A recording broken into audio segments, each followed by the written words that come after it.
back with another masterclass episode. Today, I'm really excited. We are with my really good friend, Sumu. Thank you so much for joining me on the 11th episode of the 5 Tips Masterclass. It is my pleasure to be here, Satish. So, tables are turned today, because the last time we hang out, you were interviewing me for desiFEST. That's right. And I was inspired, and I wouldn't have thought that a year later I would be here talking to you and learning about you.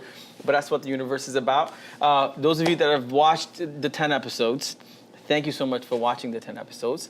The 5 Tips Masterclass is really about learning from people that are changing their lives and impacting others through an untraditional choice of career, of education, of a path in life. And Sumu is a great example of that. And we want to get to know all about her and why I thought she should be here talking to you guys. I'm going to do a quick intro. So Sumu is the CEO and founder of Blunt Truth Show. We'll talk more about what the show is, but as the name says, it is the blunt truth. And we're going to get to some of the topics that she's passionate about. A decade in social work, right? Which is impressive. One of the most challenging occupations you can choose. Absolutely. Right? You're working with human beings all day. As a producer of Mandra Television, and prior to that, doing some work in TV. We'll talk more about that. She's a coach. She's a speaker. And so you've had so many interactions with people all your life. Yep. And you're continuing to do that through the work you're doing through Blunt Show. So why don't we start with how you got into the media business? Sure. Was it a childhood dream? Because, you know, Indian parents have probably said accounting, engineering, or doctor. medical. Doctor. Yes, okay. yes. My profession was doctor. That was already chosen. And I did go to university to become a doctor, but I decided social work was my thing. Well, when did that happen? Yes, and my brother became a doctor, so good for him. Okay, your parents got one. Okay, one, cool. That's enough. So I'm in social work, and media is because I was always interested in arts. Okay. So I was a Indian dance, modern dance instructor, and then which I was also used to act in stage plays. Okay. And I used to travel to Europe for that. So I always had an interest in arts. Right. And I used to go for dance competitions and all that stuff. And then eventually that went into checking out media when entertainment television opened in the community. And I really wanted to serve coffee there just to see how the set looks, right? I wanted That's to serve coffee, but the owners knew me as an MC. Yeah. So they said, you know what, why don't you start with hosting a show. And my first hosting experience was a Saturday night, 10 p.m. at College Street in front of a lounge. And it was brutal because the traffic, everybody was staring at me. Yeah. And I had to do like 11 takes just to do the intro. Was sweating.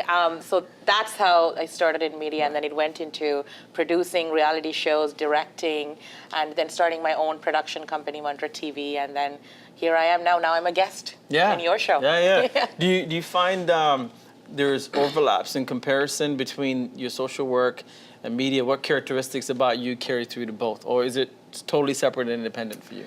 So I definitely have to speak on social work. The reason is social workers are really trained and they have a passion in relationship building. Okay.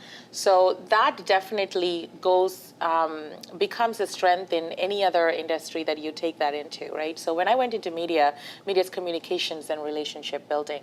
So I think I had that, it kind of worked out well for me, especially when you're producing shows and wanting to speak to sponsors and, you know, kind of telling them what's the benefit they're going to get. And, you know, when you're working with your participants as a social worker, you have to get an agreement, you have to sell something to them to say, hey, this is the life that we want you to live, right? So it kind of went hand in hand, I would say, but they're both two different worlds. Right.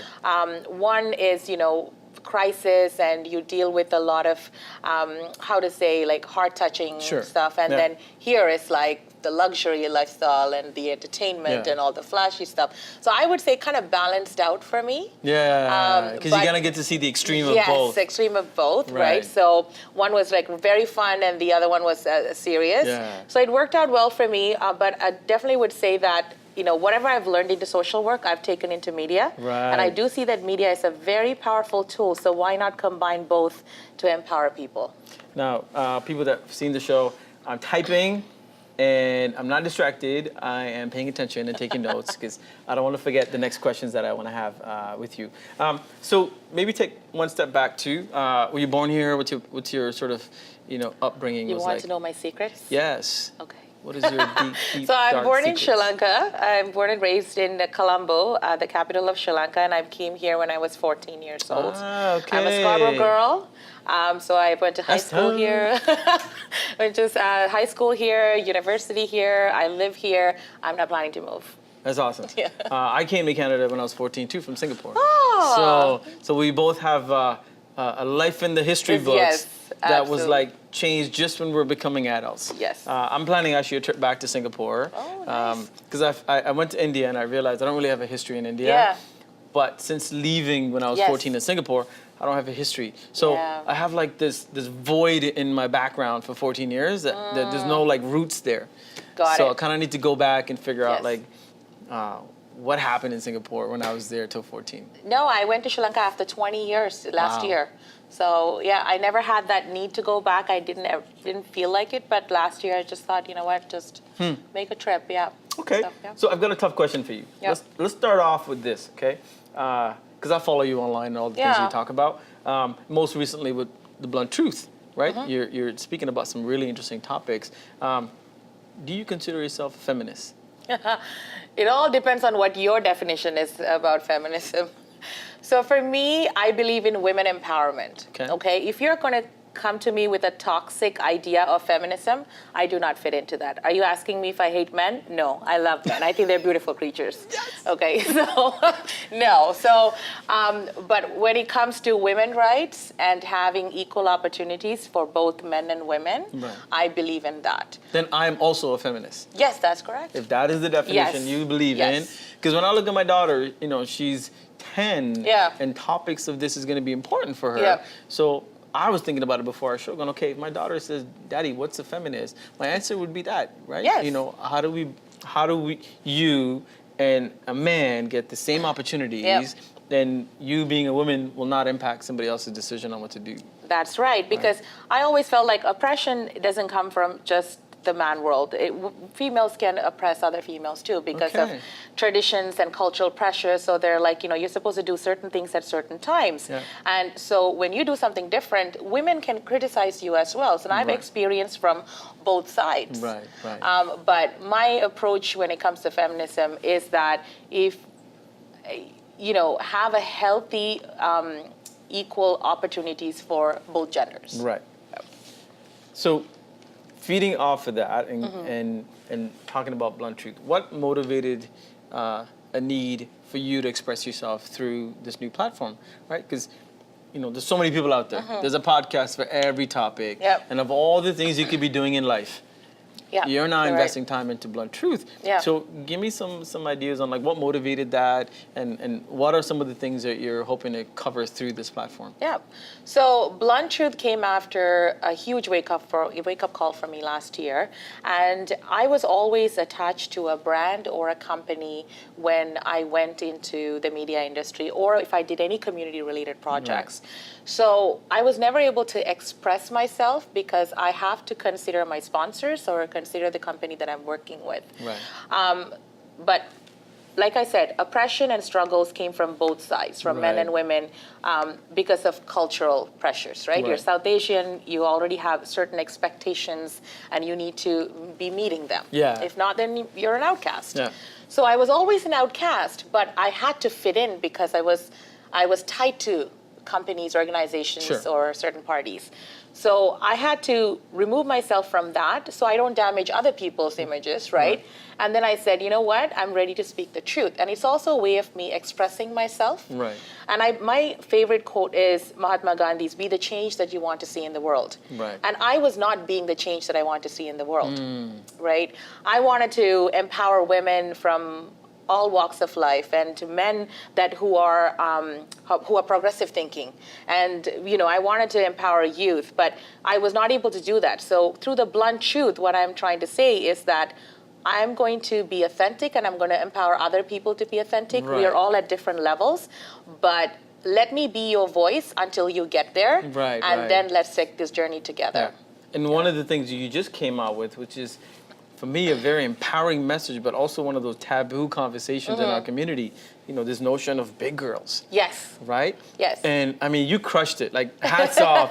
You know, if you haven't seen it, I'll put a link below. You got to go check it out. But it's a massive topic, especially, you know, in the South Asian community, even though it's a, you know, sort of worldwide, you know, opportunity. But in our community, like, we're so harsh on, you know, the young girls. Yes. And whether it's you know, the topic of big girls, or the other big topic in our culture, you know, the darker skinned girl versus, absolutely. you know, the lighter skin. Yeah. You know, you're too skinny, you're too big. You like, there's so much of this stuff. You came out with a blast. Where did that come from? So I think it was a message that I was waiting to talk about for a very, very long time. And I wasn't sure if my followers were ready to listen to that message because of my previous brandings. I think I have built myself, I built my confidence, and I did a lot of soul searching, and I'm at that point where I could be real. And I wanted to talk about that because that's always in the back of my mind, especially in the media industry. When you're in under the public eye, you go in front of camera.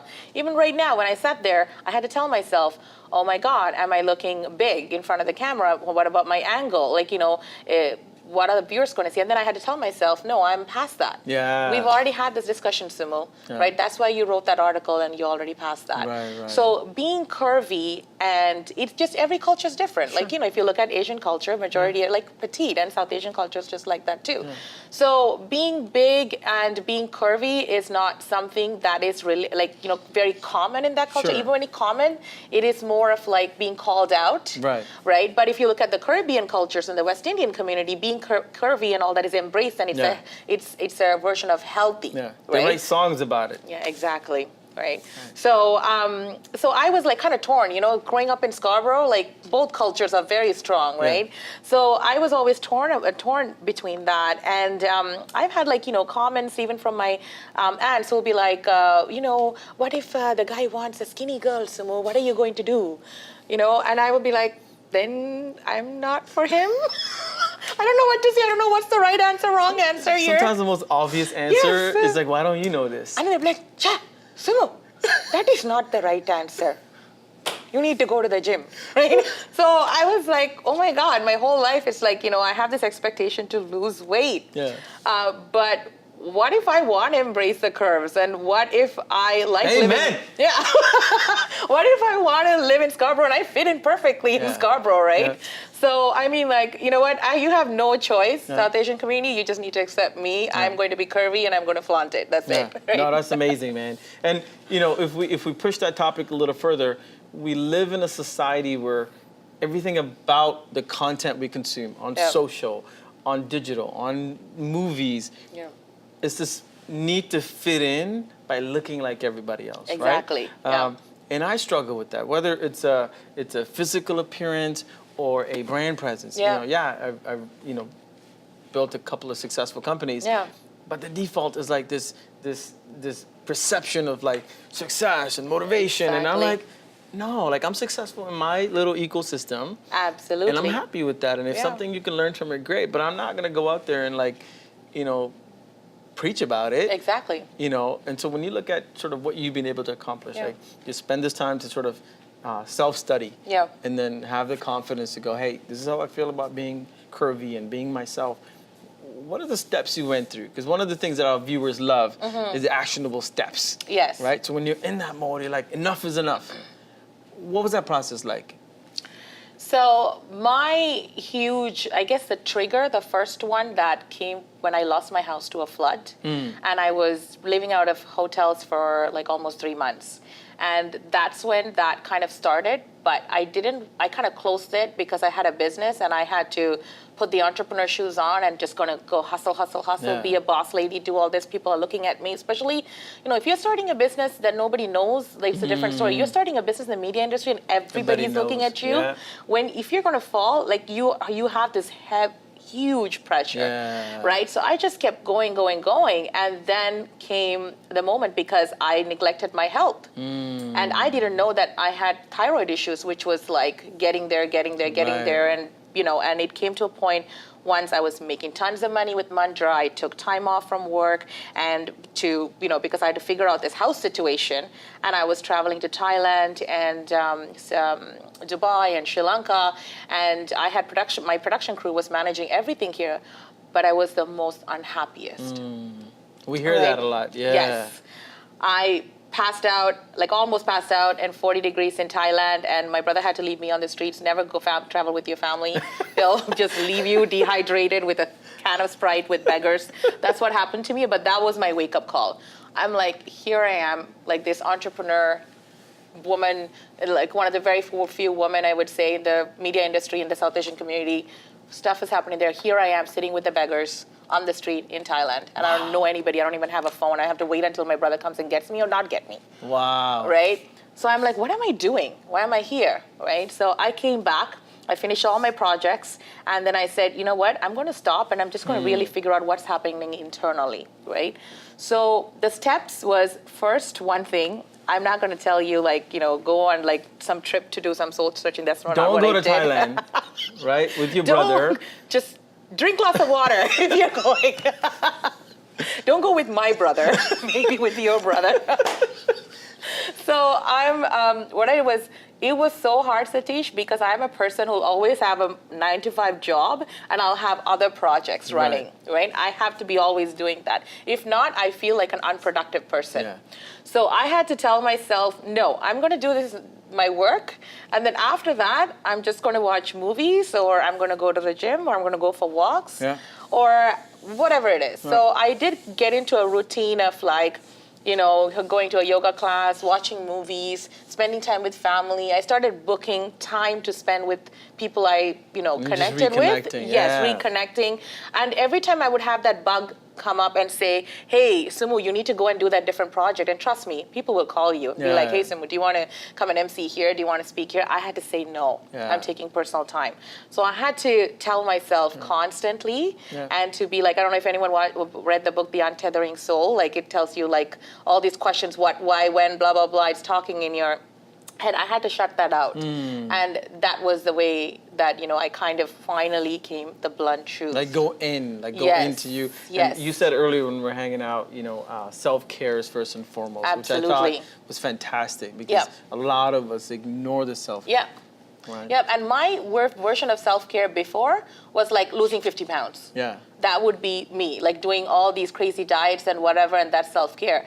But I learned to understand, no, if you're going through some medical issues or whatever it is, being more calm and accepting that and being happy internally that's self-care. Mental peace is self-care. So and doing some activity that you love. Right. Instead of going crazy. So look inside and then reconnect. Yep. And so as you're going through this process, you're starting to figure out, okay, things I don't want to do anymore, things that I want to start that I haven't done before, and things that I'm doing that I want to do more of. So you're starting to think through these things, and you still haven't really figured out what you want to do external yet. So, at what point does blunt truth come into your brain to go, okay, now I have a identity for maybe what I want to do coming out of this? Yeah. So, I am in a love triangle, right? There's me, and then there's social work, and then there's media. Okay? Don't ever be in a love triangle in any way.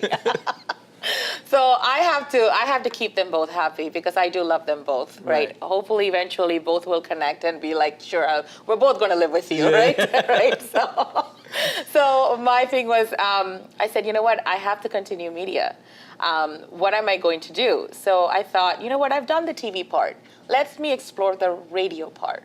And that's when I said, let me go into something that I don't know. And my fear was always technology. Because I already started with a TV station that had a production crew, and I already had them under me. And even with Mandra TV, I already had the directors, editors, producers, everybody under me. So, and I'm like, why don't I just go back and kind of learn the technology part? That's my fear. Let me start facing the fears. Okay. One is not doing crazy diets and accepting me.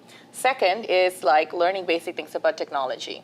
So I started doing podcast because I also wanted to reach out to people. I wanted to say, instead of targeting an audience, I just wanted to put it out there and see who the universe is sending to me. Right. So I started with podcast, and I had a phenomenal response.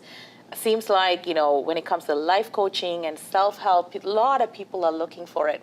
You can be anywhere in your life. You still learn the basic skills again and again, and there's a refresher. And then I said, okay, let me go into writing blogs. And then it was my second blog that got so much exposure. And then I thought, now that I've done that, let me do a piece on YouTube, actually me talking authentically with people. Right? So blunt truth, so far, I'm blessed with the exposure that I've been getting. And you said Japan?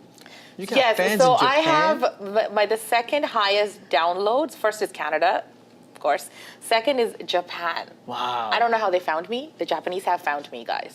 And they need help, and you're going to help them.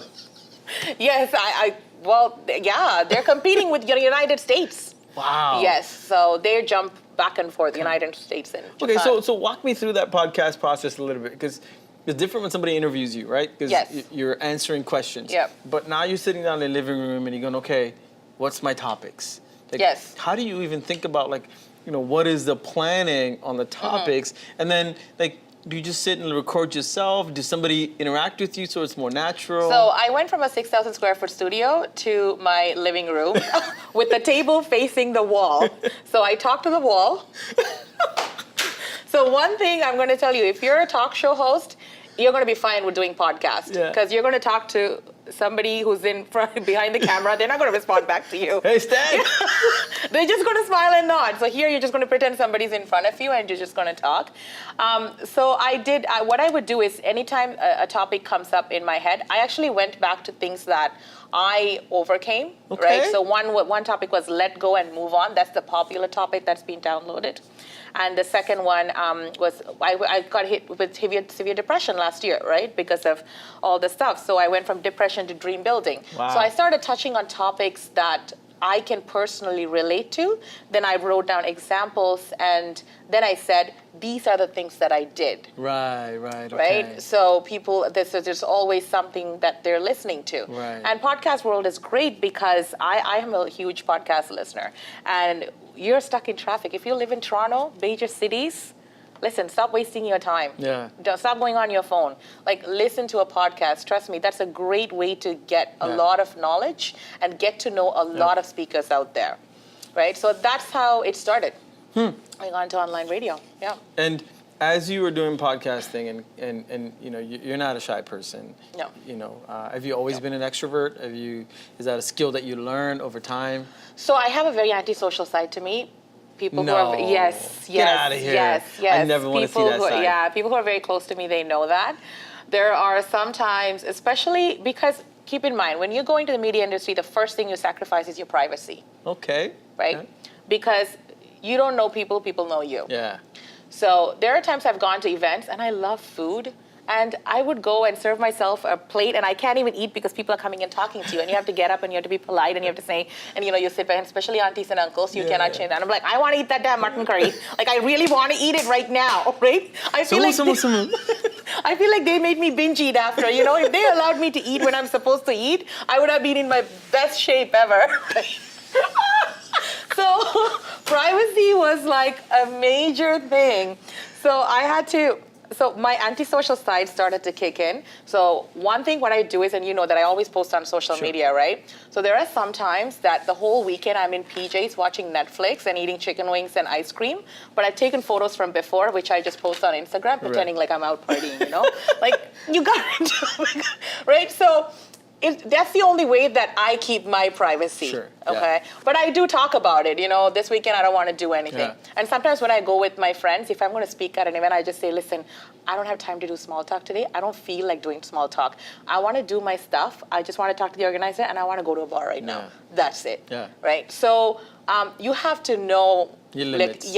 So you will be an introvert, but people will not see that side of you because most of the time you're an extrovert, right? And when you give your energy that much, you need to come back and gather some with yourself. You got to do that, re-energize, of course. Yeah. So how do you find ways to energize? So I love movies. I go into a different world. So I do watch a lot of movies and TV shows. mostly English. Okay. But if they're good Hour and a Tamil half, movies, that's okay. Yeah, if they're good Tamil movies, then I'll watch them, right? The other way that is that I love girls' nights. So I have a lot of girlfriends, especially my social worker friends are my group of friends. So we do a lot of girls' nights. I love cooking and entertaining people. You've been to my house. I've tried some of the food. So you've been to my house. So because, and not everybody, like when I do parties, not everybody knows because it's a circle of people that who are under the public eye. So I can't always advertise that. So I enjoy that, but I love traveling. Yeah. So I travel a lot. Besides that, I'm a girl that, who likes to have a nice glass of wine and, enjoy a patio dinner, like, explore Toronto, Yeah, because what I'm curious about is like, how do you let go of the weight of the world, right? Like, you've got this, let's call it the 9-to-5 job, because social work doesn't stop at 5. Yeah. I get that. There's an emotional baggage you carry with you, because you can't just hear some of these stories and like shut it down, right? Yeah. So that's heavy. Yeah. And then you go home and you pour yourself a glass of wine, and then you start sharing with the world your own stories. Yes. So what I don't know how to do well is like decompress. Okay. I don't know how to like get out of entrepreneur mode into family mode, into friend mode. Yeah. So how do you decompress? Or you don't, and that's okay too. Yeah, that's okay too, because keep in mind, my branding is online, and my business is and was online. So I don't really look at online as a bad thing for myself, because I've still been able to build relationships, right? And we've met in, I guess, 2015. It's a 2-year friendship. So so online hasn't impacted my life to the way that people put it out there saying, it's kind of taken, it all depends on the individual, right? So as long as you can do that, and when it comes to social work, the first few years, you already know if this job is for you or not. Yeah. If you're not listening to your inside soul and you're continuing to go with it, I can't say anything about it, right? If it's for you, then you got to make peace with it, because you got to look at the best part. For me, I work for the Regional Municipality of York, and they're a phenomenal employer. I love my workplace, my coworkers, and my coworkers are the best supporters as well, right? And this group, we can talk to about anything and everything.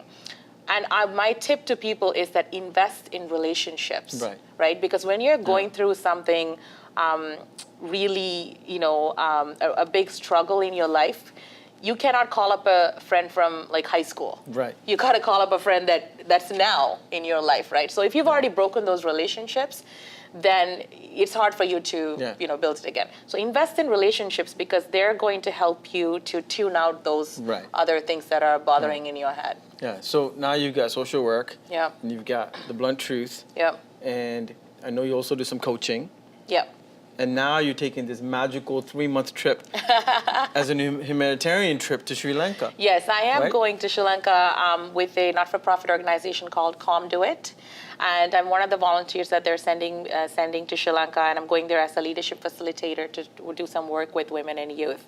I don't know the full itinerary yet until I go there, and I'm okay with that. I love surprises, something that I learned to adapt to that as well. So that's my next chapter, and I'm really looking forward to it and see how things go. Okay, so let's close that topic with, what is it that is driving you as a person to do all these things? Because you could be a great social worker and devote all your time to these people that need help, and that's better than most people I know. Yeah. Now you're doing all this stuff. So where's the desire coming from? And people that are feeling that they want to do more, and society is saying, don't, you're good enough as it is. Yeah. Average is good. Yeah. You're breaking that mold, saying average is not good if it's inside of you. So have you ever, what is that? What is causing you to do that? Yeah, well, a lot of people don't know that I do the social work, right? Because they know my online branding, and they think, oh, media it is. And then they find out, 40 hours a week? Well, including travel, I guess, like that's 60 hours. Like you're somewhere else. And I have to give a shout out to frontline workers, because, they deal with the crisis, and they deal with people's, Canadians' immediate needs, right? And a lot of people, we don't see that world. Yeah. So for me, the call comes from wanting to help people, wanting to give back, right? With social work, you know who you're helping. Yeah. But when you come to this side, you are giving back without knowing who you're going to help. And the satisfaction is when you get a random message from Japan or Singapore saying, hey, Sumu, I listened to your podcast and it really helped me. I'm going through a difficult breakup and that really helped me. Or I go to the gym and I saw a woman who came to me and said she had tears in her eyes. I've read your article and I've struggled with overweight, like I've been overweight all my life. And you have given me a voice, right? And I didn't know how to respond to that. So those are the rewards, right? Those are the surprises. So I'm a girl who loves surprises. Yeah. For my future dates, just letting you know. No, that's amazing, man. Because you know, there's so many people that you're impacting who you don't get to see, you don't get to interact with, and they're just anonymous people online. But your work is giving them permission. To talk about something they're struggling with, right? Exactly, because not everybody's an expert in building relationships, so they don't have a circle of friends like we do, and they don't live in that part of the world, right? So maybe their only way of connecting to people is through online. So for me, online is a very positive side. Like in everything, you can see people can do social work and go home, or they can take social work home, right? Okay. So it's just like online, you can use it to your benefit, or you can use it in a very toxic way. So it's up to you as an individual. Do not blame that, right? So I always believe in you control your own life. So don't blame anything else. Try to see how you can, you know, use it for your advantage. So that, you know, part of surprises of, you know, changing people's lives or touching people's life is very rewarding. So as we get to the end of our segment, let's talk about some blunt truths. Okay. I want to get your initial reaction to some of the things that I'm going to ask you. So number one, I'm a young person and I'm under the pressure to have a fake persona because the real version is not good enough. What do I do? I think everybody has gone through that. Okay. Even myself, right? I have gone through the whole fake persona of like my life is fantastic. Everything is amazing. Champagne right? Fridays. Yes. So I'm so good. You know, I'm an entrepreneur. My company's making money, and you know, I'm so like in love with everything that I do. So we've all done it, right? So if you're under that pressure and you're kind of giving in, don't be hard on yourself. You being self-aware that this is not really me is enough for you to actually find out who you are, right? So don't beat yourself. Everybody's been there, right? Second question. I'm a young female entrepreneur, and as amazing as I think my business is, I feel like I'm being discriminated against because I'm a female. I don't know what to do. Where do I start?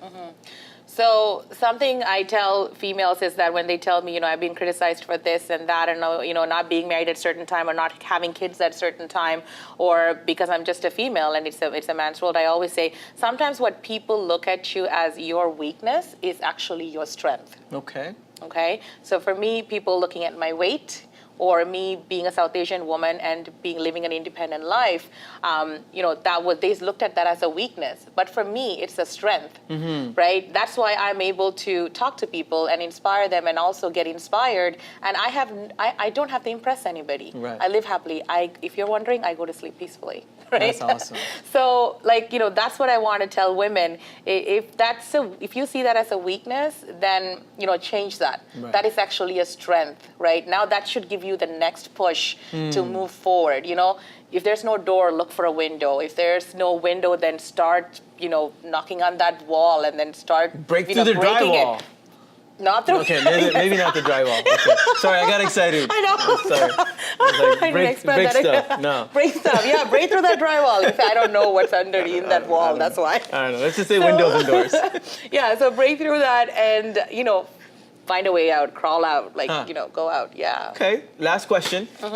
Stan, my man, who's behind the camera, and myself, we got daughters. Yes. And as a South Asian male, there is no progressive playbook on how to be a dad, because our versions of seeing my dad is a man of the house. The woman follows me. So in many ways, that caveman mentality sometimes creeps in, and I'm conscious of like that thinking. So what would be the one thing you would say if you're a new generation of men with daughters that we should stop doing or start doing? So I'm going to ask you a few questions. Oh no! Yes, I Blunt have to truth. ask you to find out. Okay, you got to tell me the blunt truth. Yes. Would you be okay if your daughter dates a non-South Asian or marries 100%. Okay. I'm married a Muslim girl. All right. So if you will you be okay if your daughter is curvy and she decides to embrace it? I don't know. Okay. All right. Would you be okay if your daughter says that I might be a lesbian or a bisexual? Yes, I think I would be. Yeah. Okay. Yeah. Would you be okay if your daughter says that, I'm not going to finish high school, I just want to be a waitress at a restaurant and I think I will be happy? I plead the fifth. No. No, I don't think I would be. Yeah, I Okay. would. Yeah. Okay. If your daughter says that I'm not planning to get married, I want to just live on my own. I would have some trouble with that too. Okay. What about if your daughter says that I don't want to have children? I'm married, but I'm happy, but I don't want to have kids. Ooh, that would sting. Okay. That would sting. And what about if your daughter says, I want to be a mom, but I want a surrogate mother or I want to adopt? Yeah, that would sting too. Okay, all right. So I guess you Yeah. have your answers right now. Yeah. Those are all the things that you need to work on. Huh. Yeah. That's the new world we're Yeah. facing, right? Yes. Yeah. Yes. Okay, so I'm gonna sign up for your coaching sessions on how to deal with this stuff. I don't have the answers, and I think Yeah. about these things, and equally the same rules apply to my son. Yeah. 'Cause- But thank you for being honest. That's the Right? whole thing, right? A lot of Yeah. people fake it saying, oh, yeah, I'll be great about this. And next thing, this poor girl is crying, right? My dad said no, I have to go to school. But that's not what Satish told me 20 years ago. Yeah, and this is going on YouTube. It'll Exactly. be around, But it's a struggle because I look at this stuff going, hey, can I say I'm a feminist? And is it looked at as like a cliche thing? Yeah. But if that's right? But see, if you have the same thing for your son, then I think it's a cultural thing, right? Right. It's not about man or a woman. I think it's more of a cultural thing Yeah. that you're struggling Yeah, with. yeah. Because No, if you it's say, great. it's okay if my son does it, but if my daughter does Yeah. it, if it's a different thing, then Yeah. Universally, we hope the kids would just be Yeah. good people. Yes. And then whatever choices they make, Yeah. hopefully stems from them being good Yes, people, yes. good humans, right? Yeah. Then you have to support everything they decide.